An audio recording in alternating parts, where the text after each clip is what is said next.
नमस्कार मुलांनो, आज आपण शिकत आहोत इयत्ता 6वी विषय गणित आणि आपलं प्रकरण असणार आहे चॅप्टर नंबर 12 शेकडेवारी। आज आपण शेकडेवारी हे जे चॅप्टर आहे ते आपण अभ्यासणार आहोत। आणि शेकडेवारी म्हणजेच काय मुलांनो, तर टक्केवारी किंवा शतमान आपण त्याला म्हणतो। बघा मुलांनो, जसं की आपण म्हणतो की तुला किती टक्के पडलेले आहेत, 100 पैकी तुला किती टक्के आहेत। तसेच बघा, धरणाचं जे पाणी असतं तिथे सुद्धा किती टक्के धरण भरलेलं आहे असं आपण म्हणत असतो। त्यालाच काय म्हणतात मुलांनो, तर शतमान किंवा टक्केवारी। शेकडेवारीला शतमान किंवा टक्केवारी असं देखील म्हटलं जातं। पुढे बघूया याचं अधिक स्पष्टीकरण आपण इथे। बघा मुलांनो, आपल्याला प्रश्न पडलाच असेल की नेमकं शेकडेवारी टक्केवारी म्हणजेच काय। तसंच ह्या मुलाला देखील काय पडलेलं आहे, तर प्रश्न पडलेला आहे नेमकं शेकडेवारी म्हणजेच काय किंवा टक्केवारी म्हणजेच काय। तर बघा, आपल्याला इथे एक मोबाईलचे काय दिसत आहे, तर बॅटरी दिसत आहे। आणि त्या बॅटरी जर आपण बघितलं तर त्याच्यामध्ये कधी 10% असते, कधी 20% असते, कधी 30% असते आणि कधी आपल्याला बघा 100% म्हणजे फुल बॅटरी चार्ज आपल्याला दिसते। तर ह्यालाच आपण काय म्हणतो मुलांनो, शेकडेवारी किंवा टक्केवारी किंवा शतमान असं देखील आपण याला म्हणतो। बघा मुलांनो, इथे धरणाचं जे पाणी आहे ते किती टक्के साठलेलं आहे, तर 100 पैकी ते 58% साठलेलं आहे। आणि इथे जी काही आपल्याला मोबाईलची बॅटरी दिसत आहे ती किती पैकी, तर 100 पैकी 43% साठलेलं आहे। किती पैकी मुलांनो, तर 100 पैकी किती साठलेलं आहे, तर 43% साठलेलं आहे। आणि या धरणामध्ये देखील 100 पैकी किती टक्के पाणी साठलेलं आहे, तर 58% पाणी साठलेलं आहे। यालाच काय म्हणतात मुलांना, तर यालाच शेकडेवारी म्हणतात किंवा टक्केवारी असे देखील म्हणतात। बघा मुलाला म्हणजेच राजूला पडलेला प्रश्न काय आहे। बघा मुलांनो, राजू काय म्हणत आहे की दादा, वरील चित्रात मला 58च्या पुढे हे जे साइन आहे ते राजूला दिसत आहे, अशी खून दिसत आहे। आणि मग त्याच्यावर दादा जे आहे ते काय रिप्लाय देत आहे ते आपण बघूया। बघा, दादा काय म्हणत आहे की तसेच 43च्या पुढे, म्हणजेच राजू असं म्हणत आहे की मला 43च्या पुढे सुद्धा असं ही जी खून आहे ती दिसत आहे टक्केवारीची। आणि धरणा हे जे 58 आहे, 58च्या पुढे देखील मला ही जी साइन आपल्याला दिसत आहे ती राजूला देखील दिसत आहे। ही खून दिसत आहे, कशाची खून आहे ती, असं कोण विचारत आहे, तर राजू आहे। बघा, आपल्याला देखील प्रश्न पडला असेल की ही जी खून आहे ही कशाची आहे, तर ही खून जी आहे ती शेकडेवारीची आहे, टक्केवारीची आहे।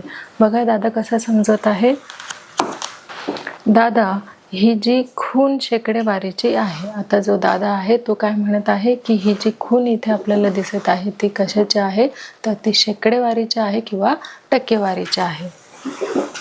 बघा, आणखी काय सांगितलेलं आहे की शेकडा म्हणजेच काय, तर 100। शेकडा म्हणजेच काय मुलांनो, तर 100। पुढे बघूया। बघा मुलांनो, शेकडेवारीला टक्केवारी किंवा शतमान पद्धत असे देखील म्हणतात। बघा मुलांनो, शेकडेवारीला काय म्हणतात, तर टक्केवारी किंवा शतमान पद्धत असे देखील टक्केवारीला किंवा शेकडेवारीला म्हणतात। बघा, आता राजूला पुन्हा एकदा प्रश्न पडलेला आहे की शेकडेवारी म्हणजे काय, हा प्रश्न आपल्याला देखील पडलेला आहे। आणि त्याचं उत्तर बघा, शेकडेवारी म्हणजे काय, तर दादा काय म्हणत आहे की पहिल्या चित्रात धरणातील पाण्याचा साठा 58% आहे। बघा, हे जे साइन आपल्याला इथे दिलेलं आहे त्याला आपण काय उच्चारणार आहोत, तर टक्के असा उच्चारणार आहोत। बघा, पहिल्या चित्रात धरणातील पाण्याचा साठा इथे किती दिसत आहे मुलांनो, हे आपलं जे पहिलं चित्र आहे त्याच्यामध्ये आपल्याला पाण्याचा जो साठा आहे तो किती दिसत आहे, तर 58% म्हणजेच 58% आपल्याला तो इथे दिसत आहे। म्हणजेच बघा मुलांनो, म्हणजेच धरणाचे पाणी साठवण्याची क्षमता 100 एकक असेल। आता ह्या धरणामध्ये किती पाणी साठता येईल, तर 100 एकक असे पाणी या धरणामध्ये साठवता येईल। पण 100 एकक पेक्षा किती टक्के पाणी, किती एकक पाणी या धरणामध्ये साठलेलं आहे, तर 58% एवढं पाणी या धरणामध्ये साठलेलं आहे।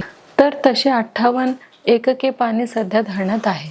आता 100 एककापैकी किती टक्के पाणी या धरणामध्ये आपल्याला दिसत आहे? तर 58% एवढंच पाणी आपल्याला या धरणामध्ये दिसत आहे. पण त्याची कॅपॅसिटी किती आहे पाणी साठवण्याची? तर 100% एवढी आहे. पण सध्या साठलेल्या पाण्याची जी संख्या आहे ते किती आहे? तर 58% एवढी आहे. पुढे बघूया. आता बघा, दुसऱ्या चित्राबद्दल देखील आपल्याला सांगितलेलं आहे की दुसऱ्या चित्रामध्ये आपल्याला काय दिसत आहे की बॅटरी जी आहे मोबाईलची ती किती टक्के चार्ज आहे? तर 43% ती चार्ज आहे. बघा, मोबाईल फोनची बॅटरी पूर्ण चार्ज झाली असताना 100 एकक चार्ज आहे. म्हणजे जर ती फुल चार्ज झाली तर आपल्याला तिथे काय दिसतं मुलांना? तर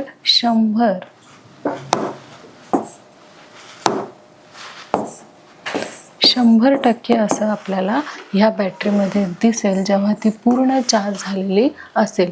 पण आता 100 पैकी ती किती झालेली आहे? तर 100 पैकी ती आता 43% एवढीच झालेली आहे. हे आपल्याला ह्या चित्रामध्ये दिसत आहे. बघा, पुढे काय म्हटलेलं आहे? असे मानले तर आता 43% एकके चार्ज शिल्लक आहे असे दिसते. ही जी बॅटरी आहे ती 100% झालेली, पण यूज करून ती आता कुठपर्यंत आलेली आहे? तर 43% पर्यंत आलेली आहे. बघा, म्हणजेच काय?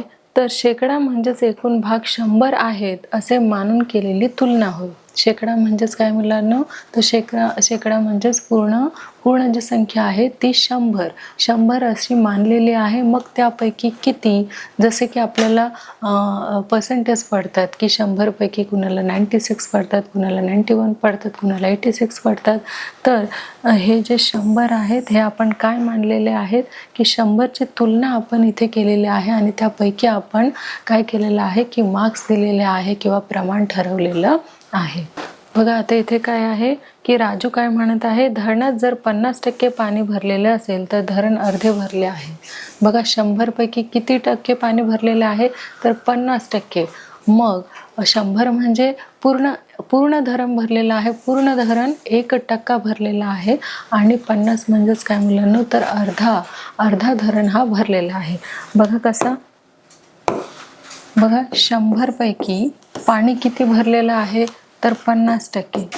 म्हणजे हे जे आपण इथे धरण याला मानूया तर इथे अर्धे हे धरण भरलेले आहे. म्हणजेच आपल्याला कसं लिहिता येईल मुलांना? तर 1/2 असं आपल्याला इथे लिहिता येणार आहे. म्हणजे अर्धा धरण हा आपला भरलेला इथे दिसत आहे. पुढे बघूया. बघा मुलांना, राजू विचारतो की याला असं आपण का म्हणू शकतो? तर हो, आपण याला 100% असे का म्हणायचे? तर हो, 50% म्हणजे 100 पैकी 50 भाग पाणी आहे. म्हणजेच आपण एक मान्यता दिलेली आहे की 100% आपण हे एक प्रमाण ठरवलेलं आहे आणि त्या प्रमाणापैकी जसं धरणामध्ये पाणी साठत जाईल किंवा जी काही बॅटरी आहे त्यामध्ये चार्जिंग जी आहे ती वाढत जाईल तर त्याचे प्रमाण कसे असते मुलांना? तर वाढत जात असते. म्हणजे 100 पैकी इथे किती भरलेलं आहे? तर 50% एवढं पाणी भरलेलं आहे. बघा, ते आपल्याला कसे लिहिता येणार आहे? तर 50/100 असे ते आपल्याला लिहिता येईल. आणि पुढे बघा काय सांगितलेलं आहे? 100चा अर्धा भाग किती होतो मुलांना? तर 100चा अर्धा भाग होतो 50. म्हणजेच बघा मुलांना, आपल्याला हे समीकरण कसं लिहिता येणार आहे? तर 58% म्हणजे 100% पैकी 58 एकक हे अपूर्णांक रूपात आपल्याला कसं लिहिता येईल? तर 58/100 असे आपल्याला लिहिता येईल. हा अपूर्णांक आपल्याला मिळतो जेव्हा आपण आपलं जे धरण आहे ते 58% भरलेलं आहे आणि किती पैकी? तर 100 एकक पैकी ते 58% भरलेलं आहे. म्हणून आपल्याला अपूर्णांक हा कसा लिहिता येणार आहे? तर 58/100 असा लिहिता येणार आहे. पुढे बघूया. बघा, आणखी इथे स्पष्टीकरण सांगितलेलं आहे की आता सांग बरं राजू, तुला परीक्षेत जर 92% गुण मिळाले म्हणजे काय? तर राजू काय म्हणत आहे? बघा, म्हणजे मला 100 पैकी किती गुण मिळालेले आहे? तर 92% 92 गुण मिळालेले आहे. आणि दादा काय म्हणत आहे त्यावर? बरोबर. म्हणजेच आपण ते 92/100 असे लिहितो. कसे लिहितो मुलांना? त्याला 100 पैकी किती मिळालेले आहे? तर 92 एवढे मिळालेले आहे. 92 एवढे मार्क्स मिळालेले आहे, गुण मिळालेले आहे, म्हणून आपण इथे कसं लिहितो मुलांना, तर 92/100 एवढे त्याला काय मिळालेले आहेत, तर मार्क्स मिळालेले आहेत. कितीपैकी, तर 100 पैकी. पुढे बघूया. बघा मुलांना, इथे काय करायचं आहे, तर शेकडेवारीची माहिती आता आपल्याला कशा स्वरूपात बघायची आहे, तर अपूर्णांकाच्या रूपात सविस्तर आपल्याला बघायची आहे.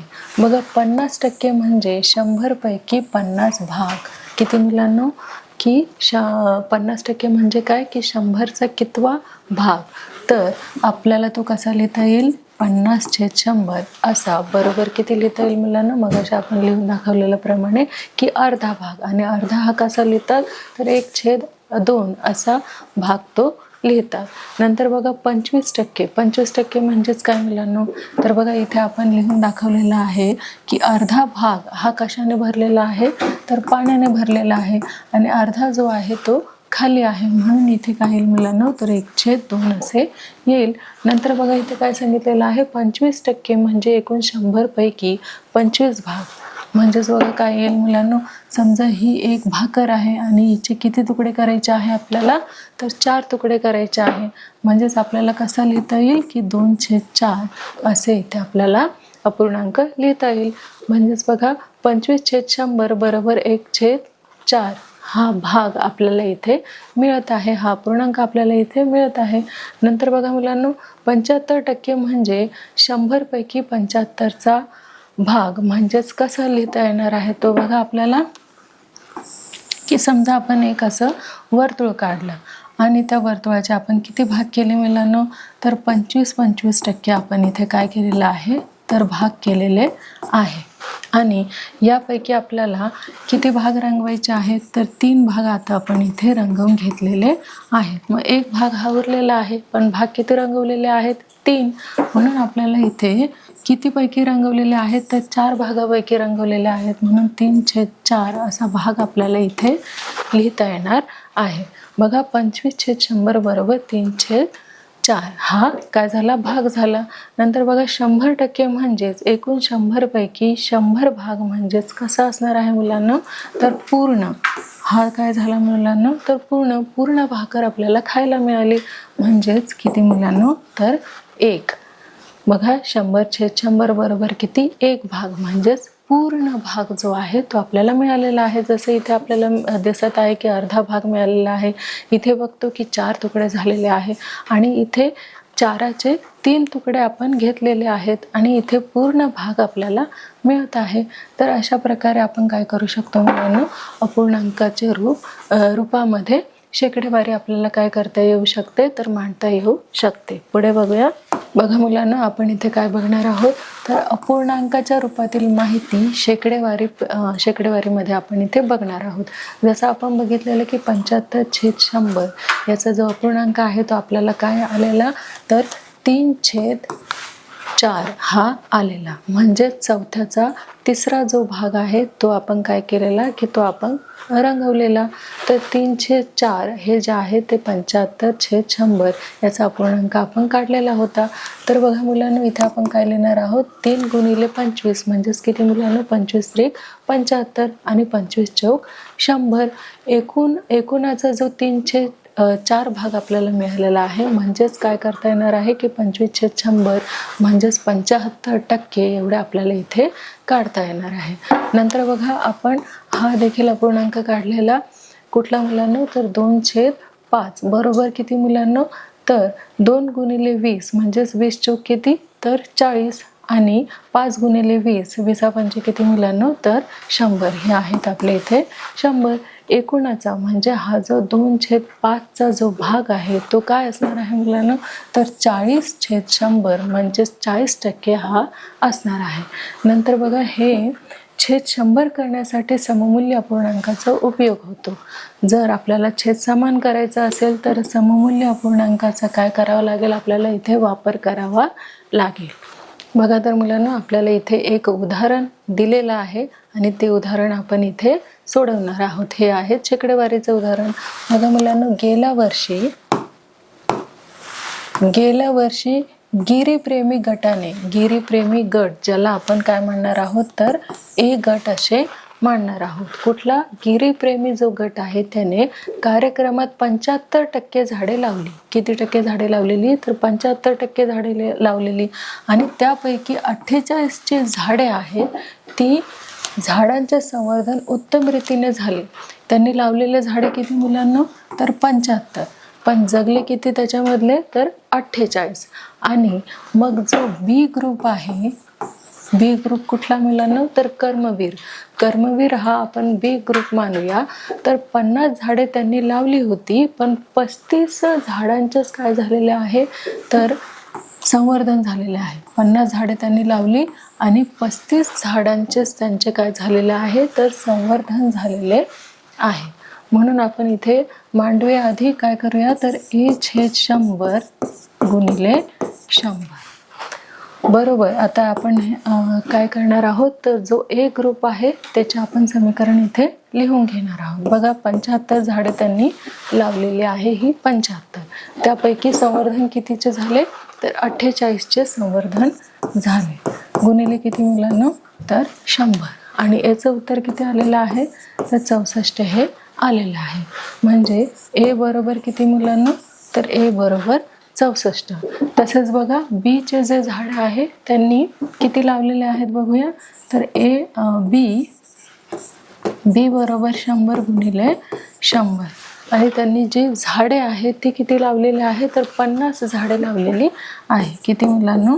तर 50. आणि 50 पैकी किती संवर्धन झालेलं आहे? तर 35चं संवर्धन झालेलं आहे. किती मुलांना? 35चं संवर्धन झालेलं आहे.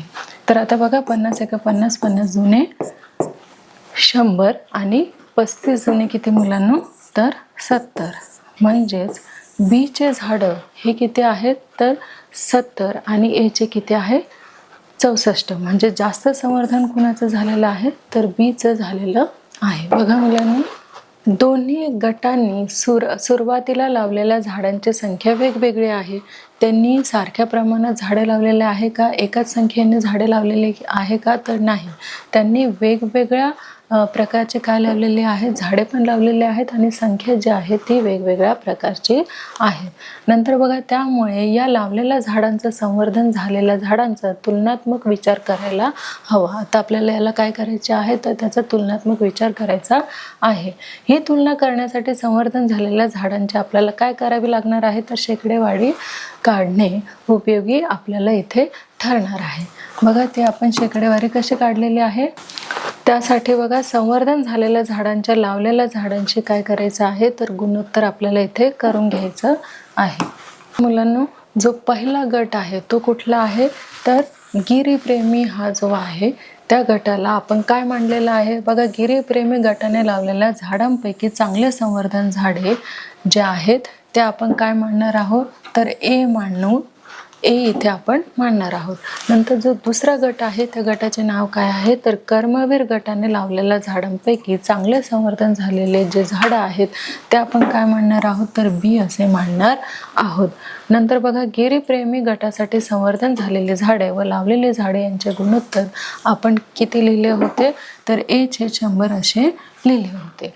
नंतर बघा 48/100 देखील आहे. काय मुलांनो? 48/100 देखील आहे. म्हणून आपण काय करूया? ह्या ज्या किमती आहे 48 झाडांचं काय झालेलं मुलांना? तर संवर्धन झालेलं. किती? 75 पैकी 48 झाडांचं काय झालेलं? तर संवर्धन इथे झालं होतं. नंतर बघा तसेच कर्मवीर गटासाठी संवर्धन झालेली झाडे व लावलेली झाडे याचे गुणोत्तर आपल्याला काढायचे आहेत. आता आपण कसलं काढलेलं मुलांना? तर गिरीप्रेमीचं.